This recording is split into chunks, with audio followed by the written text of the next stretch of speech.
L'univers est infini, immense et froid. Pourtant, au hasard de la science, dans un nuage de poussière et de débris, les atomes se sont combinés jour après jour et seconde après seconde pour donner ce que la nature a su créer de plus beau, la Terre.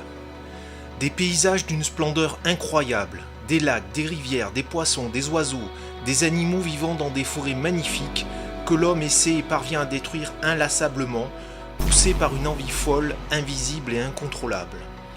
Non seulement l'humain pollue plus aujourd'hui qu'avant l'ère industrielle, mais il s'est multiplié par 7 en 200 ans à peine pour passer de 1 milliard à 7 milliards et demi d'Homo sapiens, pollueurs et destructeurs de la biodiversité. Destruction des espèces, braconnage, pêche, trophées, chasse, pesticides, destruction des forêts et des sols, urbanisation, plantation, incendie, destruction des lacs et pollution des rivières, pollution de l'air, de l'eau par des milliards de tonnes de déchets et de gaz, pollution des océans par des milliards de tonnes de plastique, et enfin réchauffement climatique, montée des eaux et augmentation des phénomènes climatiques intenses. Et c'est pour cela que l'OMPE est là. À l'OMPE, nous développons 5 projets pour sauver la planète. Les parcs Charles Darwin pour réaugmenter le nombre d'animaux. Ce sont des parcs animaliers ultra-modernes créés pour réaugmenter le nombre d'animaux sur Terre. Ils représentent 2% de chaque pays, composés de maternités, de vétérinaires de haut niveau, de lycées, d'hôtels pour les visiteurs. Ils collaborent directement avec la Génothèque mondiale. La Génothèque mondiale pour les espèces en voie de disparition.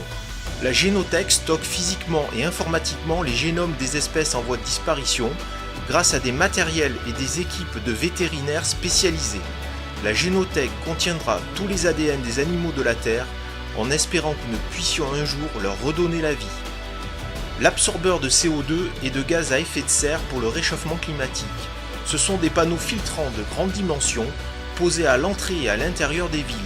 L'air pollué est aspiré et filtré et l'air pur est rejeté à l'arrière.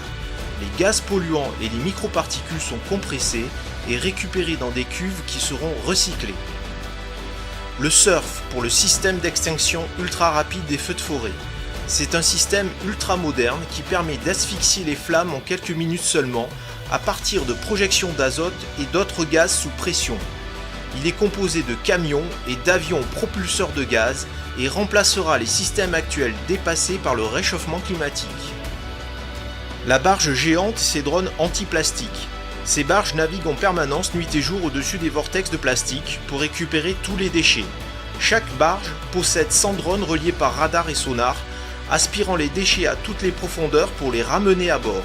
La cuve géante compresse les plastiques qui seront recyclés sur le continent.